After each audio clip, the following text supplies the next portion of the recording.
बापरे, गेले 3-4 दिवस इतकी गरमी वाढली आहे, इतका प्रचंड त्रास होतो या गरमीचा. तुमच्याकडे पण अशीच गरमी आहे का? मला कमेंटमध्ये नक्की सांगा.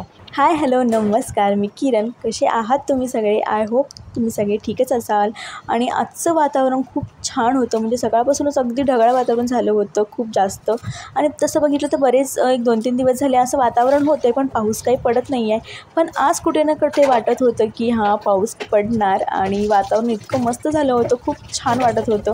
आणि पावसाने हजेरी लावावी अशी खूप जास्त प्रेयर मी मनातल्या मनात करत होते. आणि हे डबे बघा, जे मी पेंट केले होते टी शुगरचे, खूप मस्त आहेत, इझिली वॉश होतात आणि कलर वगैरे काही जात नाही. तर तुम्ही देखील तसे हॅक्स नक्की करून पहा. आणि इकडे बघू शकता क्लायमेट असं झालं आहे आणि पाऊस पडू दे हीच इच्छा होती. आणि फायनली पाऊस पडला. आणि हा जो पाऊस होता ना, खूप जास्त सुकून भरा होता. सुकूनवाली बारिश म्हणायला हरकत नाही आहे. आणि त्यानंतर आज इतकं छान वातावरण होतं ना, दिवसभर मस्त असं थंडगार वातावरण झालं होतं सगळीकडे. आणि त्यानंतर मी दुसऱ्या दिवशी हा ब्लॉग कंटिन्यू करते आहे. आणि इथे आम्ही जातो एका फंक्शनसाठी. ॲक्च्युली माझ्या मावस जाऊबाई आहे, त्यांच्या बहिणीचं हाऊस वॉर्मिंग झालं होतं, तर त्याची सत्यनारायणची पूजा होती. तर त्यासाठी आम्ही निघालो होतो. आणि गावाहून सासूबाई आणि मावस जाऊबाई वगैरे सगळे आले होते. राजेश देखील त्यांच्यासोबत आली होती.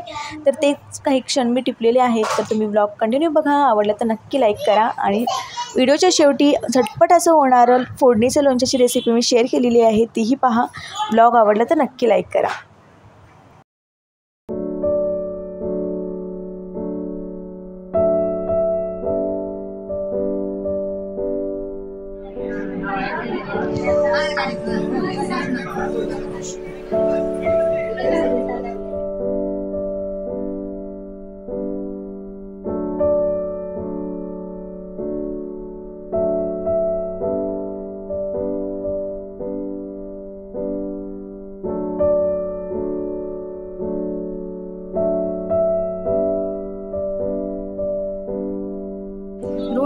सरळ बस.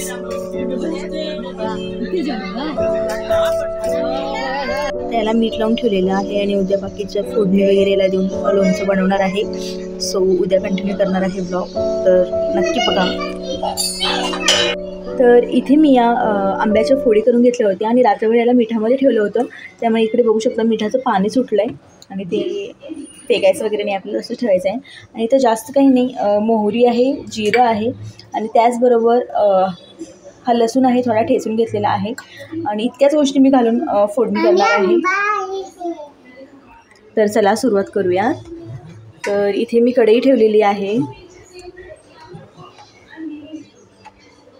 तर आता यामध्ये मी तेल घालणार आहे. तेल थोडं आपल्याला जास्तच घालायचं आहे.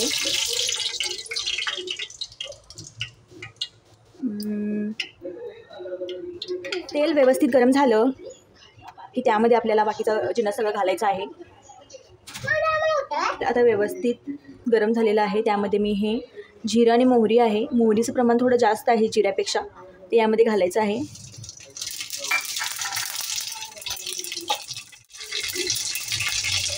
व्यवस्थित तडतडलं की त्यामध्ये हे लसूण मी घालणार आहे. आणि यामध्ये तुम्ही हिंग, कढीपत्ता असे बाकीचे जिन्नस तुम्ही घालू शकता, पण मी ते बाकी काही नाही घातलं, फक्त इतकंच घातलेलं आहे. कारण हिंगामुळे थोडं लोणचं आहे ते मऊ पडतं असं मी ऐकलं होतं. सो हिंग मी इथे स्किप करते आहे. आणि कढीपत्ता सध्या माझ्याकडे अवेलेबल नाही आहे त्यामुळे. आणि तुम्ही यामध्ये थोडेसे मेथीदाणे घातले तरी चालतात, पण मी मेथीदाणे पण नाही घालणार. आणि आपला जो लसूण आहे व्यवस्थित परतवून झालेला आहे. आता यामध्ये ना मी लाल तिखट घालणार आहे, भंगीपूड त्याला म्हणतात, ज्यामध्ये कांदा मसाला किंवा बाकीचं काही जिन्नस मिक्स नसतं, फक्त यामध्ये लाल मिरच्यांची पेस्ट असते ही. तर असं हे लाल तिखट मी यामध्ये घालणार आहे.